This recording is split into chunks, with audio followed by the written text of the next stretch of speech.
So so we have, just in the order, Dr. Celine McInerney. You will know the people that were on your table, but you mightn't know the others. Independent non-executive director, climate finance, sustainability and ESG expert. Then we have Aedín O'Leary, nearest to me. She was measuring the S&G. She's an investment and ESG consultant and co-founder of the Green Team Network, which is an investor forum, really, of people in this space. John Curran is there, Managing Director and Principal Consultant of Blue Planet, and he was on the roundtable, How to Embed ESG in Your Business Operations. And then we have Brian O'Kennedy, CEO of Clearstream Solutions. And that was much more about the G, I suppose, data collection, management, reporting, the importance of providing accurate ESG metrics. And last but not least, we have Paul Murphy at the end, Director of Climate Action, and his particular group were focusing on SMEs, which are maybe at an earlier part of the journey. So what I'm going to do is start with you. This is very much listen and tell. Okay. So hopefully you're all mic'd up. Go for it, Aedín. Okay, right. So our group was talking about the S&G in ESG. And we had a good cross-section around the table, people from the construction industry, IT, not-for-profit, property, etc. So, coming at this from a number of different perspectives. And I hope I do it justice, but just to pick out a few themes around, I suppose one observation was, okay, and I think the attraction to our group from those, say, in the construction industry is that I suppose they're all over the E. There's a good understanding of the E and how to go about measuring that. But there can be a sense, not just in those sectors, that it's so much more difficult to really measure what's real in the S. The G, I think, mostly was felt we understand G and good practices and frameworks and reporting and so on, but that the S is just so much more difficult to measure. So some of the discussion points that came up was just around, partly because of COVID and people, reconsidering their careers and that, but the idea of kind of purposeful careers and bringing your whole self to work and how that's what most organisations are probably striving to do, to provide that kind of environment where the S is almost embedded in the people and the culture of the particular organisation. And then in terms of measuring that, that while, yes, on the S you can measure things like gender stats, diversity stats, and they may look very good on paper, but how does that feel like an inclusive, diverse organisation? That the feel of it is just as important as the stats, but it's a kind of softer side and an evolving area. Another point that came up was really about how I think a lot of people feel very at sea. Again, I'm going to focus in on the S because we didn't actually discuss G that much because it was felt it was broadly understood what should be expected there. But just around how we're all on a huge learning curve, and a number of the group spoke about how they focus very much on education around ESG in their organisations, and that it's clear enough what to do on E, clear enough what to do in G, and again, that more work could be done around not just diversity and inclusion and those issues, but just understanding some of the things like modern slavery and so on. Let me see now, what else could I pick out? The importance of staff engagement, and a number of organisations saying how invaluable they found the kind of annual or biannual staff survey, and to have insightful questions within it, because there's no point, listing topics like what's important to you, human rights, diversity and inclusion, and okay, maybe 70% or 80% tick yes to diversity and inclusion, but then what you do with that information, that your questions nearly need to be, not just a blank add comments, but just going deeper in that.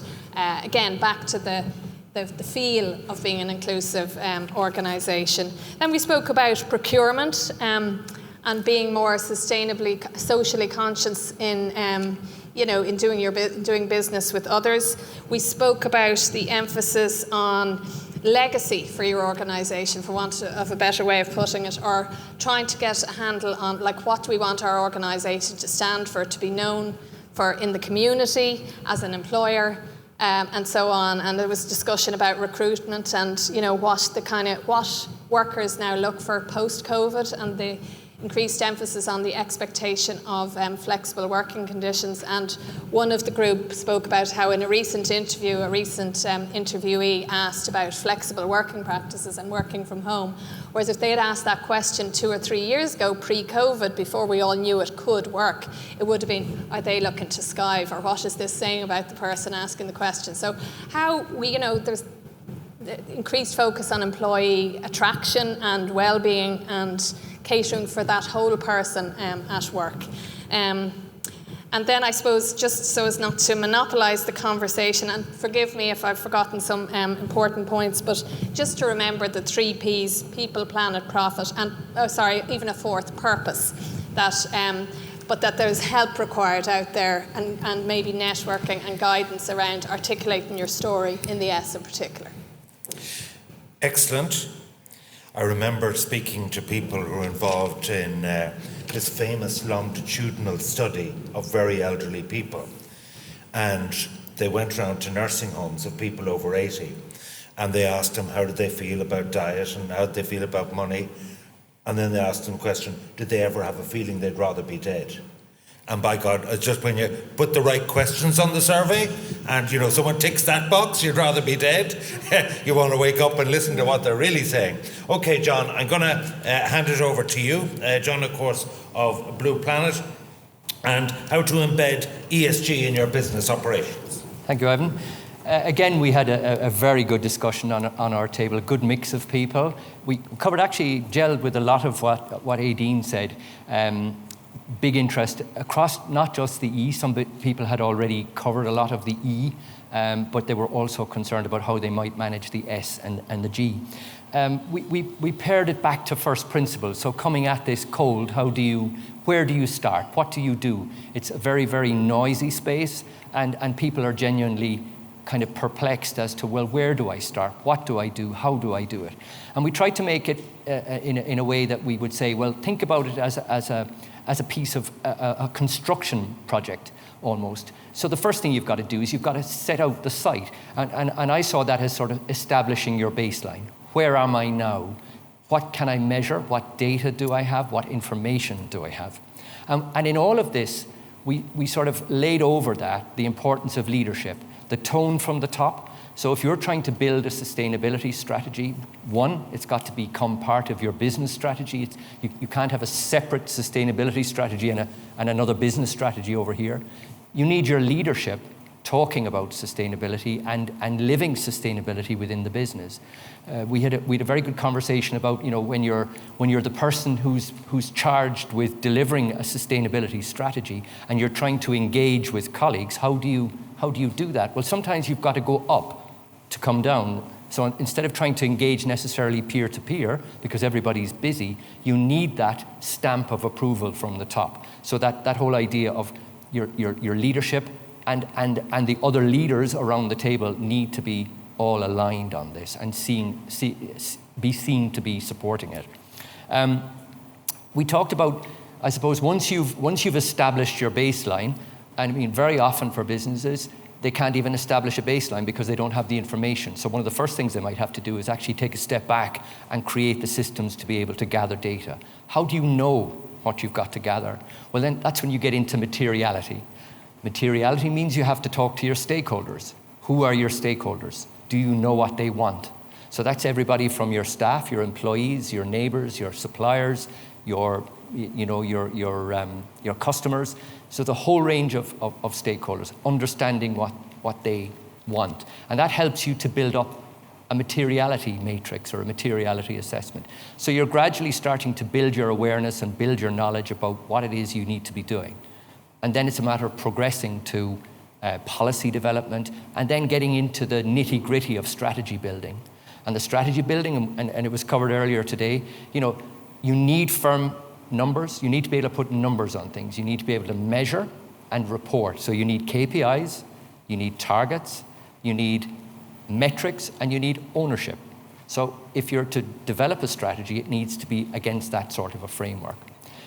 We had some really good conversations. A lot of it was around, both the top-down approach, but also the fact that sustainability engages, or ESG engages, graduates or people joining a business, and they want to work for businesses that are participants in the whole ESG world. One of the questions we got as well, I think, and it follows something Aedín said, which was around resources. The fact that, everybody's busy. Sometimes you don't have the skill set or the expertise. Where do I go to get help? It's a lot easier to get help for technical stuff. So if it's energy, you can go to SEAI and get information and get audits or whatever. But that need to be able to pull information in from other sources and to get the help you need.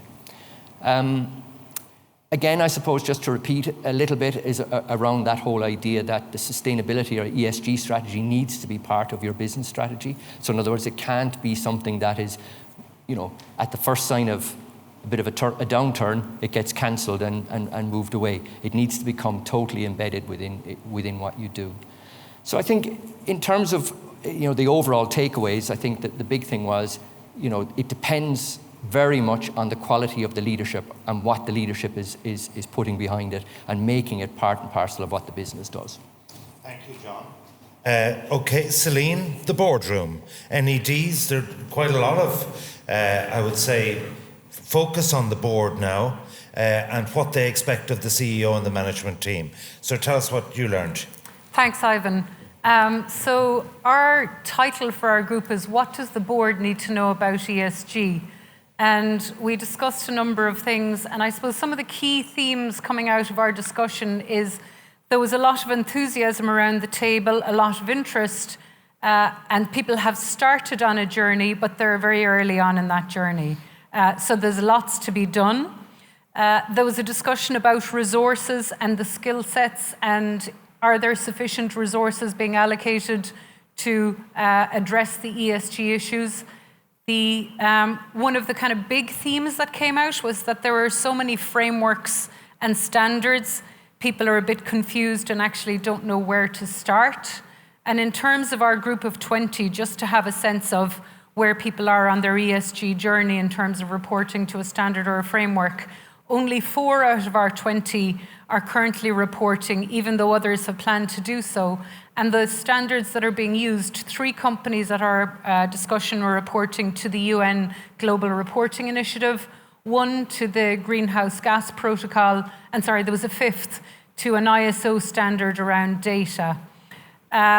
In terms of board expertise, only 2 of our 20 boards had a dedicated person with ESG expertise. 6 of our 20 boards had ESG subcommittees, so maybe there isn't necessarily a lot of board expertise, but at least there's an ESG or sustainability subcommittee. Only 3 of our 20 companies had net zero targets that they've identified and that they're measuring towards. 5 of our companies have ESG as a standing item on the board agenda. 9 out of our 20 companies are reporting on gender pay. And I suppose this is an immediate issue for Irish boards because depending on the size of your company, but a lot of companies would fall under new legislation that means that companies have to report on gender pay this year. I think it's if you have 250 employees, you have to do it this year. And then in 2 years' time, if you've more than 50 employees, you're going to have to do that. So that's something that if you're not gathering that data and you're on a board or senior management team, you just need to be aware of. In terms of mapping ESG risks to your corporate risk register, I think we said 2 of our 20 companies were at that stage, and I would see that as being very advanced along your ESG journey in terms of mapping your risks and keeping tabs on them and discussing them frequently at board meetings. I think another point that's worth mentioning is not one of our companies around the table had pensions invested aligned with ESG objectives. And, there's been a lot of discussion in the press recently about companies doing the right thing. And companies doing the right thing is really important. But if you look at your average company and you look at the size of their pension pot in terms of the amount of capital, it's very important that the company gives clear direction to the asset manager, and we heard a lot about, the Article 6 and Article 9 investments for funds, but as boards and as senior leadership, you have a very active role in directing capital towards ESG just by putting the pension somewhere that's ESG aligned. The other item we discussed was carbon offsets, and nobody in our group was using carbon offsets. And again, an interesting point to note, this has been quite contentious in the ESG discussion, and there is a new UN integrity initiative to verify the authenticity and integrity of offsets. So again, if you are considering offsets and you're early in that journey, it might be worth just putting pause on that until the full findings of that UN consultation is clear. I suppose the key summary I would take away from our discussion is the group felt that if they could measure less and measure better, and again, maybe focusing a bit more on the E. I think there's been a lot of discussion around S&G, but it's harder to measure, harder to manage, and the group felt that if they could manage to measure scope 1, 2, and 3 emissions well, that would be a really positive step from a board perspective. Okay. Right, a lot of work to do. The Fianna Fáil had a lot done, more to do. It seems a lot to do and even more to do. Yeah, exactly. Okay, excellent, thank you. Brian O'Kennedy, of course, of Clearstream Solutions, one of our exhibitors here. You chaired the section, the roundtable, data collection, management and reporting. Easy peasy one here. I'm conscious, nice segue from the board, because that was one of the things we talked about, is the requirements, changing requirements of the board in terms of data. Traditionally, the sustainability report was the preserve of somebody in the ESG department, and we published a nice report that we put out, lots of nice pictures. Now it is a compliance issue. So we're seeing starting from company secretary to CFO to CEO and the board who sign off. And we'll maybe come back to that. I was very lucky. I outsourced a lot of the brain power on this to Susie Crawford from Cairn Homes, who was I interviewed Susie about the challenges. An industry such as the construction sector, a publicly quoted company, and also in the housing space where there are so many issues around ESG. So Susie gave us a great case study about how Cairn Homes have approached the whole data challenge, an ESG reporting challenge. And we started from what are the key topics, and there's some common themes here around materiality. So there's no point in focusing and measuring on stuff that's not important or material. So that bottom up needs to happen before you decide what are the themes and pillars. So don't go chasing the Sustainalytics or the EcoVadis or the CDP report as your sustainability data report. That's a helpful evidence of your performance. Start bottom up and collect the themes and pillars that are important to you. And that Katie talked a lot about that. And then look at KPIs. And obviously companies setting targets, it's a challenge. So one of the big call outs that we got is that we said, well, most organizations now, sustainability is a competitive issue. We are competing for people, for money, for investments on the basis of our sustainability performance. How many executives, how many companies had put in a measure or a KPI in the remuneration of their staff related to ESG? I think it was one hand, maybe two. So we're setting objectives as companies to address various different sustainability objectives, but we're not incentivizing our teams to drive performance in those areas. So that's a really key call out from Katie. Measurement. Obviously, how we go about measuring becomes key.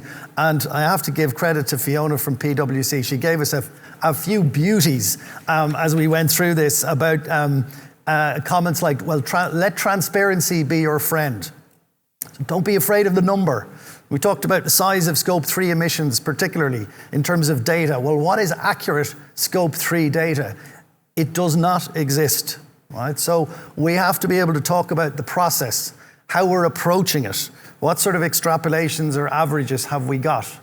The reality is the expectation of the markets, of the regulators, has gone ahead of where the science is now. So we don't have accurate data. How do we deal with that when the auditors come along? Beautiful quote again from Fiona.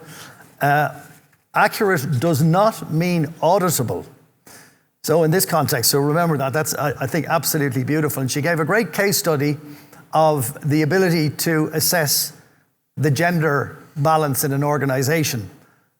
How do we be accurate versus what's auditable? She was pretty certain it was accurate, but it was not auditable. So as we go into this ESG world, we're finding a convergence between financial accounting and ESG auditing. And these worlds are very far apart.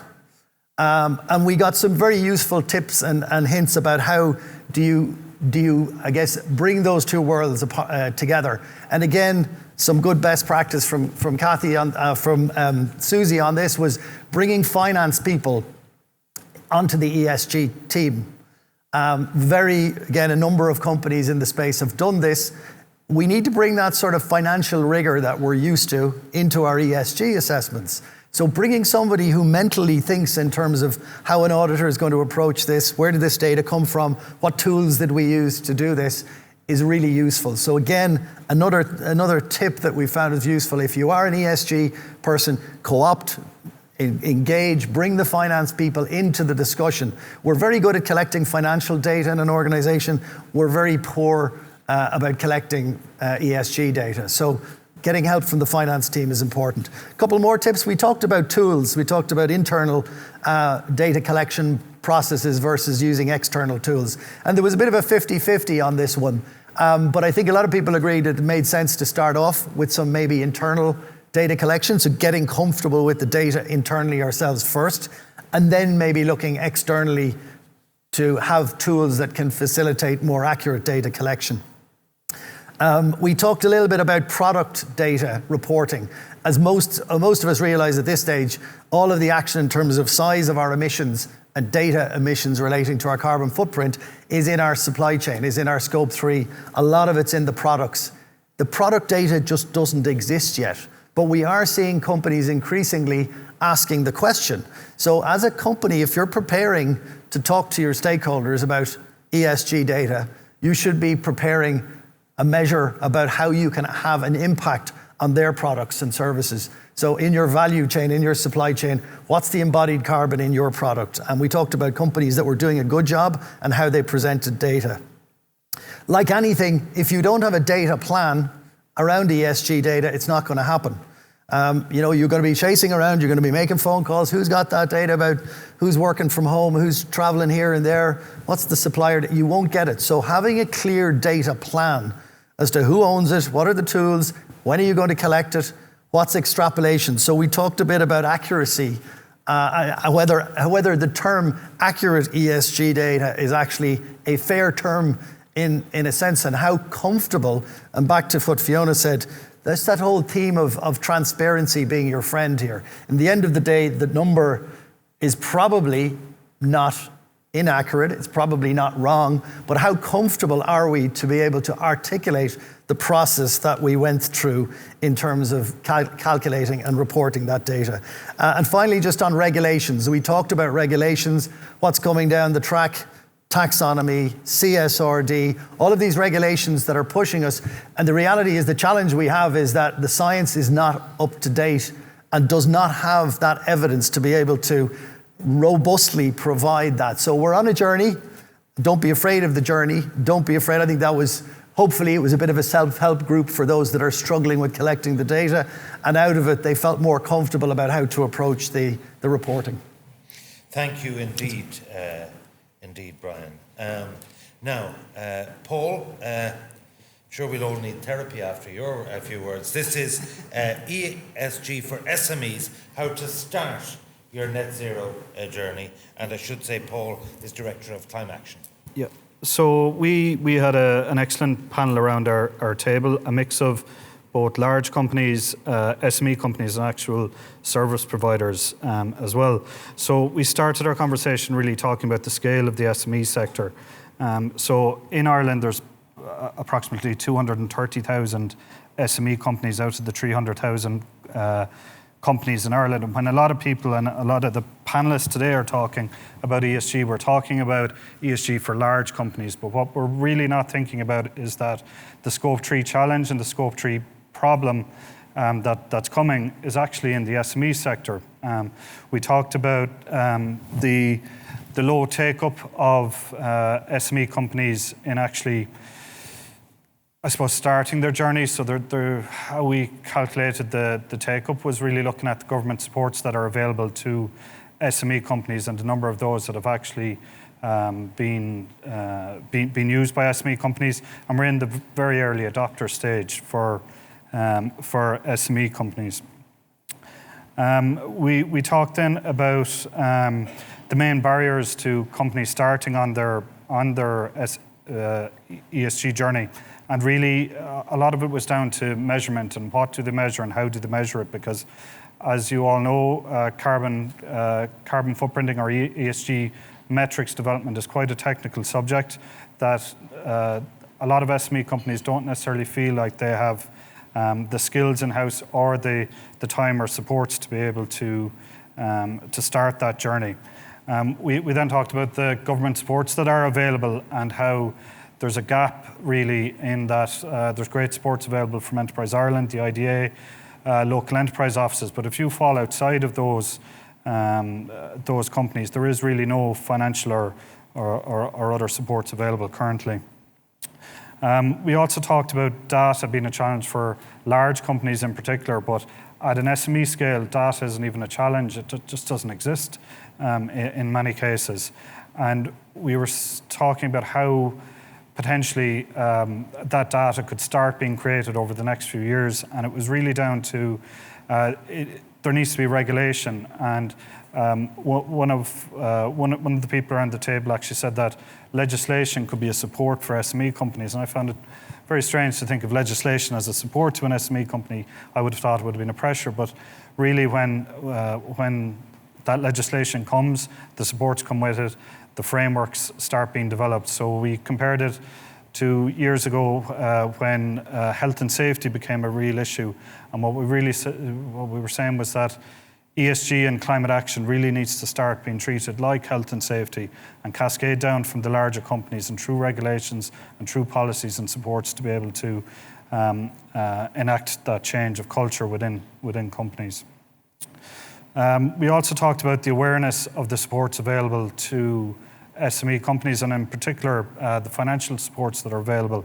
And that really does seem to be a key issue. Like even myself working with SME companies, in the last couple of weeks I only learned about the low-cost loan schemes available from the SPCI and other places. So at an SME level, they're definitely not in tune with that, those type of supports. We also talked about how it's very difficult for companies who do decide to take action, in that some of our laws actually contradict international standards. And again, it was down to someone from Curran Homes had talked about how for them to try to reduce their emissions and looking at building high-rise buildings, cross-laminated timber, for example, isn't a solution here in Ireland, whereas in many other places it is, because we have to build it out of concrete and steel. And that was just a perfect example of you try to do the right thing, but you can't do it because there's some law or regulation in the way, and that's a key issue for SMEs. We then talked about the types of frameworks that could be useful for SME companies. And really there's endless amounts of frameworks available to SME companies, but one of the key frameworks that was highlighted as being a very simple one to adopt was the UN SDGs. And there's actually a Chambers Ireland toolkit available, which I only became aware of today, and many of us around the table did, which enables that. But we also talked about B Corp and the advantage in that. And again, through the CDP, they also have an SME pathway in particular. So really, at the SME level, really, they're in the early adopter stage. They're faced with many challenges, whether it's resources or knowledge. And really, there's lots of options. So a standardised approach is really what's needed to help support SMEs. That was it. All right, Paul Murphy, thank you very much indeed. Okay, so that brings us to around 3:15, which is the conclusion time of the summit here. First of all, could I thank all the conveners and roundtable chairpersons for the expert way that they summarised the two-way flow of information, because some of them were talking as well as listening, and we very much appreciate that. And I think it brings the whole participative element of the conference to another level. So in thanking you, I want to thank a few other people as well. I want to thank again our sponsors, PwC, the gold sponsor, Silver, Microsoft and Turner & Townsend, and our other exhibitors, Ethico, Clearstream Solutions, HP, and Connecting Women in Technology. I want to also thank all the good people in Croke Park for the refreshments and the facilities. I want to thank all the iQuest team, particularly Shauna and Marion, who put a great deal of work into preparing this. And I want to thank all the panelists and speakers who had to put up with me and also had to prepare data for today, and did so very expertly and very generously of their time, and P&H Systems, audiovisual system. So look, this is the clear lesson from today is, and someone from iQuest was telling me that they were at this stage with GDPR a few years ago, and it seemed like an insurmountable challenge of bureaucracy and red tape. But you know what? Bit by bit, and big companies and small companies, and I thought really interesting, if you look at the attendee list here, you have public sector, private sector, you have advisory services at the highest level, you have NGOs, you have corporations. It is, I think, actually, the thing here of turning up, showing up, and liaising with people and getting contact details is another part, an important part of the journey. So that wraps up today. You've been a fantastic audience from beginning to end, and I wish each and every one of you in your own endeavours, individually and in your company, every ESG success. Thank you very much indeed. That's okay.